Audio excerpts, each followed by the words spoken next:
Daí, gurizada, eu sou o professor Alessio e nós somos os Cacholas. Quer receber os nossos conteúdos? Não se esquece de se inscrever nas nossas redes sociais, ativa o sininho para receber as novidades. Então, bora lá!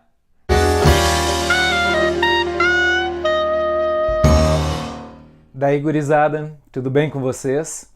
A nossa aula de hoje vai ser sobre dilatação térmica. E então a gente vai falar sobre a dilatação térmica linear, dilatação térmica superficial, a volumétrica, a dilatação dos líquidos e, para terminar, vamos falar um pouquinho sobre a dilatação anômala da água. Então, let's bora! Em física, dilatação térmica é como chamamos a variação das dimensões de um corpo devido à variação de temperatura que esse corpo sofre. Essa dilatação térmica, ela depende de alguns fatores. Depende, por exemplo, das dimensões iniciais de um corpo. Quanto maior forem as dimensões iniciais, maior vão ser as dilatações sofridas por esse corpo. Depende também da variação de temperatura. Quando um corpo sofre uma variação de temperatura positiva, as dimensões desse corpo vão aumentar. Quando ele sofre uma variação de temperatura negativa, as dimensões vão diminuir. E depende também do que a gente chama de coeficiente de dilatação térmica. O coeficiente de dilatação térmica é uma grandeza que me diz como cada material vai dilatar. Alguns dilatam mais rapidamente, outros nem tanto. Então, o coeficiente de dilatação é uma grandeza que depende da substância.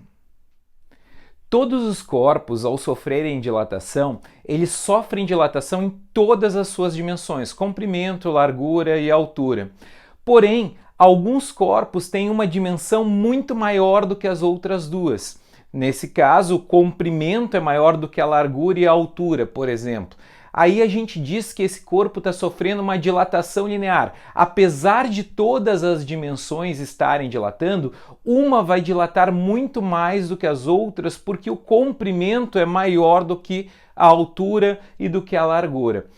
Do que depende a dilatação linear? Depende do comprimento inicial, depende da variação de temperatura sofrida e depende da substância de que é feito o material que está dilatando. Depende do coeficiente de dilatação.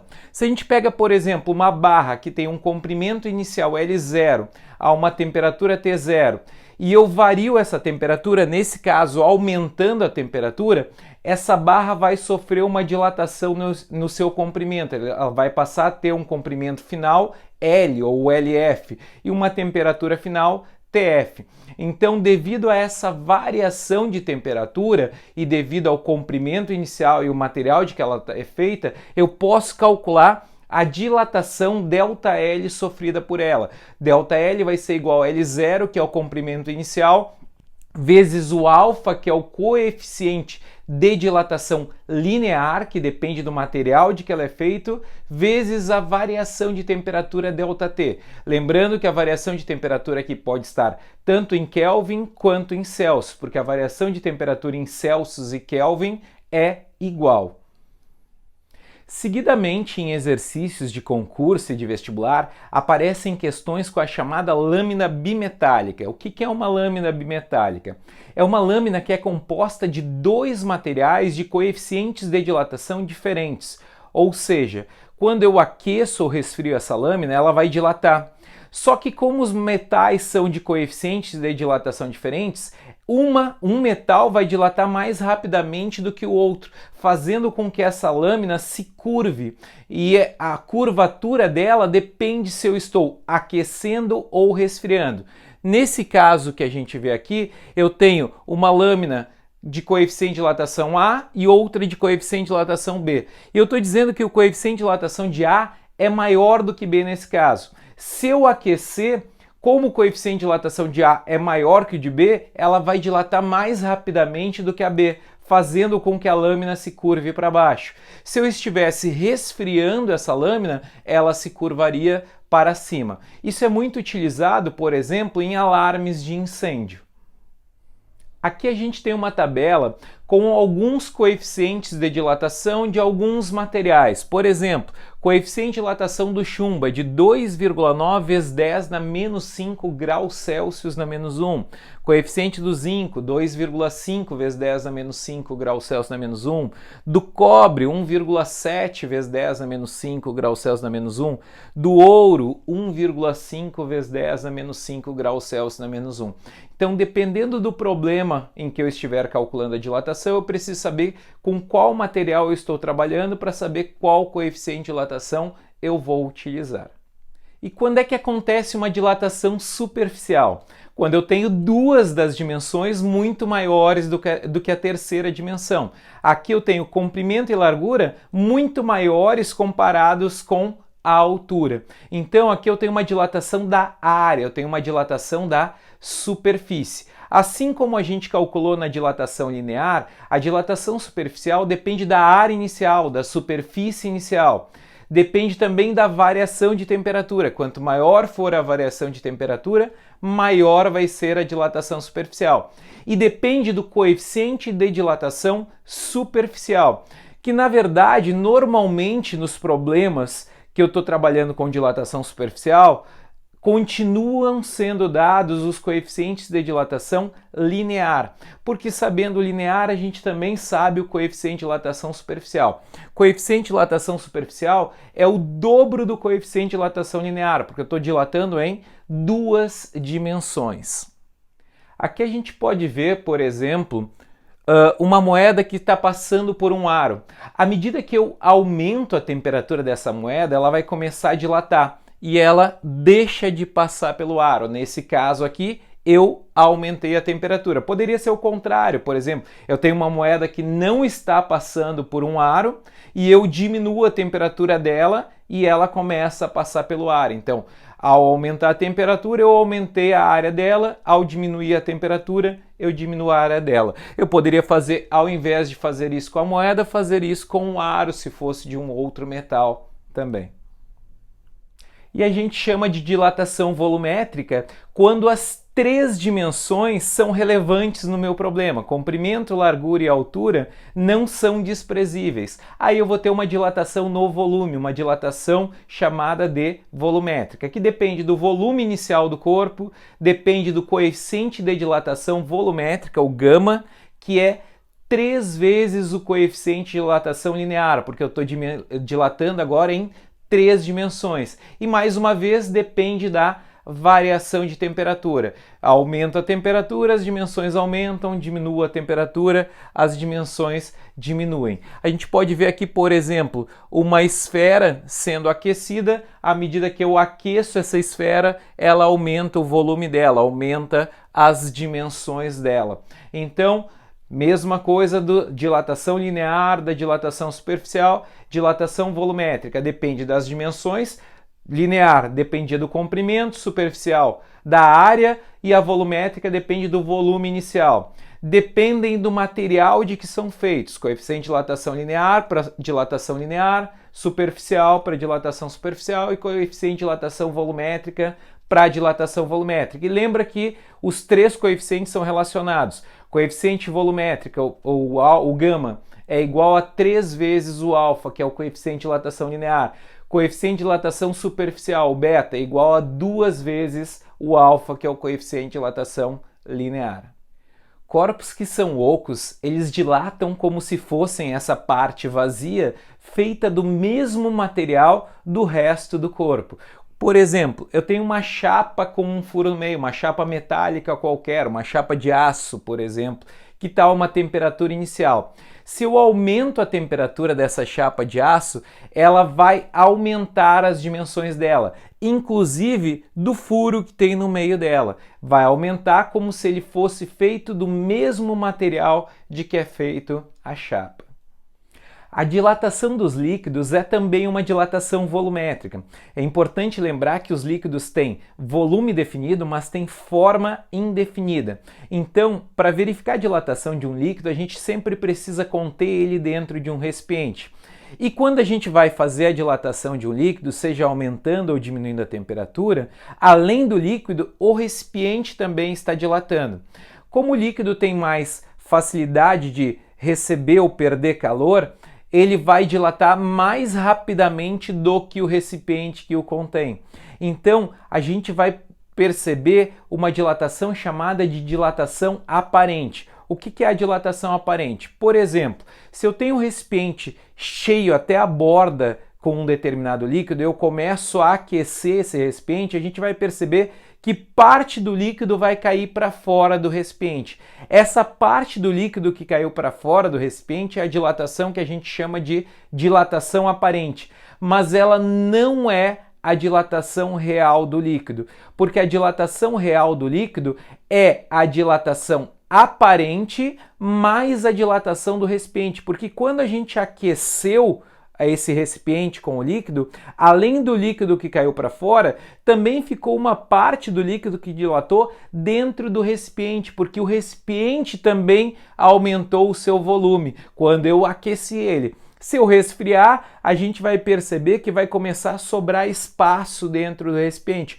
porque como o líquido dilata mais rapidamente, ele vai diminuir o volume mais rápido do que o recipiente. Então, a minha dilatação dos líquidos, a minha dilatação real de um líquido é sempre a soma dessa dilatação aparente, que é o líquido que caiu para fora, ou o quanto ficou de espaço vazio dentro do meu recipiente, se eu diminuir a temperatura, mais a dilatação do meu recipiente.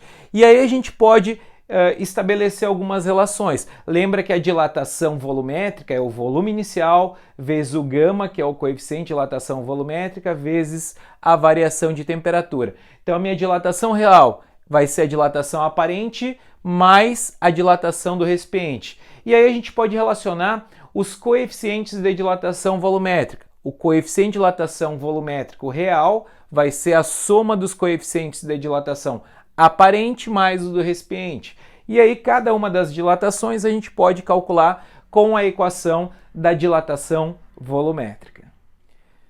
Vamos ver dois pequenos exemplos aqui.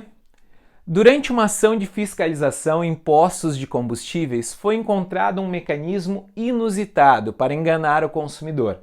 Durante o inverno, o responsável por um posto de combustível compra álcool por 50 centavos por litro, a uma temperatura de 5 graus Celsius. Para revender o líquido aos motoristas, instalou um mecanismo na bomba de combustível para aquecê-lo, para que atinja a temperatura de 35 graus Celsius. Sendo o litro do álcool revendido a R$ 1,60, isso muito antigamente, né? A gente sabe que hoje está muito mais caro. Diariamente, o posto compra 20 mil litros de álcool a 5 graus Celsius e os revende. Com relação à situação hipotética descrita no texto e dado que o coeficiente de dilatação volumétrica do álcool é de 1 vezes 10 na menos 3 graus Celsius na menos 1, desprezando-se o custo de energia gasta no aquecimento do combustível, o ganho financeiro que o dono do posto teria obtido devido ao aquecimento do álcool após uma semana de venda estaria entre. Então vamos lá, primeira coisa a gente precisa saber o quanto de volume ele vai ganhar fazendo esse aquecimento. Então, vai ter uma variação no meu volume que depende do volume inicial. Ele comprava 20 mil litros de álcool, 20 mil, 20 vezes 10 na 3. Coeficiente de dilatação do álcool, 1 vezes 10 na menos 3. E a variação de temperatura que ele estava provocando. A temperatura do álcool era de 5 graus Celsius, ele ia aquecer até 35 graus Celsius. Então, uma variação de temperatura de 30 graus Celsius. 10 na 3 vezes 10 na menos 3 dá 10 na 0, que é 1. 20 vezes 1 vezes 30, ele estava ganhando com isso 600 litros por dia. Lembrando que ele está perguntando quanto ele vai ganhar em uma semana. Se ele ganha 600 litros por dia, vezes 7, em uma semana ele ganha 4.200 litros. Ou seja, se o litro custa R$ 1,60, 4.200 vezes R$ 1,60, ele está ganhando R$ 6.720 por semana. É um lucro absurdo em cima do consumidor. Resposta então, letra D. Um outro exemplo. Uma caixa cúbica metálica de 10 litros está completamente cheia de óleo quando a temperatura do conjunto é de 20 graus Celsius. Elevando a temperatura até 30 graus Celsius, um volume igual a 80 centímetros cúbicos de óleo transborda. Sabendo-se que o coeficiente de dilatação volumétrica do óleo é igual a 0,9 vezes 10 a menos 3 graus Celsius na menos 1, qual é o valor do coeficiente de dilatação linear do metal em unidades de 10 a menos 6 graus Celsius na menos 1? A primeira coisa que eu tenho que ter cuidado é que um volume foi dado em litros e outro foi dado em centímetros cúbicos. Então, o ideal é já fazer a conversão. A gente sabe que 1 litro são 1000 centímetros cúbicos, então 10 litros, 10.000 centímetros cúbicos, ou 1 vezes 10 na 4. A gente sabe que a dilatação real de um líquido é a dilatação aparente mais a dilatação do recipiente. Aqui eu já estou isolando a dilatação aparente, que vai ser a dilatação do líquido menos a dilatação do recipiente. E ele me deu no problema quanto foi essa dilatação aparente, porque ele me disse que transbordaram 80 centímetros cúbicos de óleo. Essa é a minha dilatação aparente. A dilatação do líquido é o volume inicial do líquido, 10.000 centímetros cúbicos, coeficiente de dilatação volumétrico do líquido e a variação de temperatura. Dilatação do recipiente, volume inicial do recipiente, o gama do recipiente, que eu não sei, e a variação de temperatura. Isolando o gama, a gente chega a que o gama do recipiente é de 10 na menos 4 graus Celsius na menos 1. 1 vezes 10 na menos 4 graus Celsius na menos 1. Como eu quero em unidade de 10 na menos 6, eu preciso diminuir 2 casas no meu expoente. Para isso eu aumento 2 no número que eu tenho na frente, que é 1. Então eu vou ficar com 100 vezes 10 na menos 6 graus Celsius na menos 1. E aí o cuidado, essa não é a resposta, porque ele está me perguntando o coeficiente de dilatação linear. E aqui eu tenho o coeficiente de dilatação volumétrico. É importante lembrar, coeficiente de dilatação volumétrico é 3 vezes o alfa. Então, basta substituir e isolar. Meu alfa vai ser igual a 100 terços vezes 10 a menos 6. 100 terços seria a minha resposta, porque ele está pedindo em unidades de 10 a menos 6 graus Celsius na menos 1. Vamos falar então da dilatação da água. Ela é uma dilatação anômala entre uma determinada faixa de temperatura. Ela é uma dilatação que a gente chama de anormal. Entre 0 e 4 graus Celsius, a água dilata de forma diferente do restante dos materiais. Os materiais, ao aumentar a temperatura, eles aumentam a sua dimensão. Ao diminuir a temperatura, eles diminuem a sua dimensão. A água também, mas na faixa que vai de 0 graus Celsius até 4 graus Celsius, ela faz isso de forma inversa. Quando eu aumento a temperatura da água de 0 para 4 graus Celsius, ela diminui o volume. Quando eu baixo a temperatura da água de 4 para 0 graus Celsius, ela vai aumentar o seu volume. Passou da temperatura de 4 graus Celsius, quando ela diminui o volume, ela volta a aumentar o seu volume como os outros materiais. Aumenta a temperatura, aumenta o volume. Diminui a temperatura, diminui o volume. Mas na faixa de temperatura de 0 a 4 graus Celsius, isso acontece de forma invertida. A gente vê aqui um gráfico do volume pela temperatura.